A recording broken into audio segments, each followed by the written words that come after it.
Yes, ganito ang pag-assemble ng ito po yung base. Tanggalin natin yung lock sa ilalim. May lock o yan, may lock. Ayan. Ang electric na ito ay mga pare ko ay natawag na Mikata 6721B. Pasok lang yung tubo dyan. Pasok yung lock dito. Butas. May thread dyan, sikipon lang. Yan. Sikipan nyo lang yan. Hindi na masulit ko lang, pero hindi ko na sisikipan kasi ano naman to. Tinuturo ko lang po. Then, pasok yung daliri nyo rito. Lawagan nyo itong pansikip, cap. Ikpit. Ito yung motor po. Tanggalin nyo muna yung fastener, yung blade lock, ito yung lock ng grill, ito yung lock ng blade, ito yung ulo ng motor.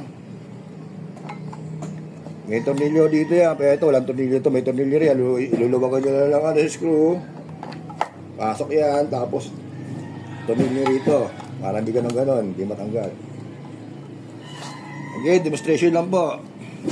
Pwede na ito, yung taas, adjustable height, baba.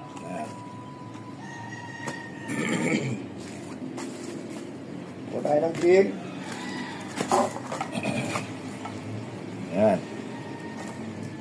Ito yung tatawag na Mikata MSF 16671B. Yan. Ito po yung grill.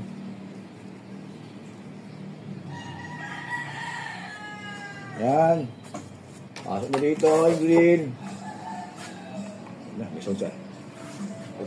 Yan, pasok yung grill. Hindi pa ng blade. Ayan lang po,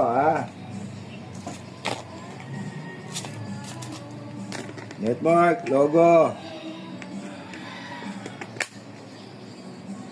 Gata.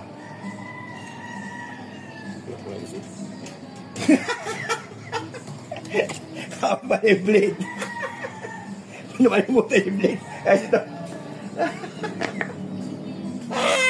Namigil. Ay, ito. Walang ilisig.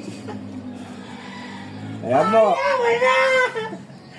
Ayan, demonstration lang mo yan.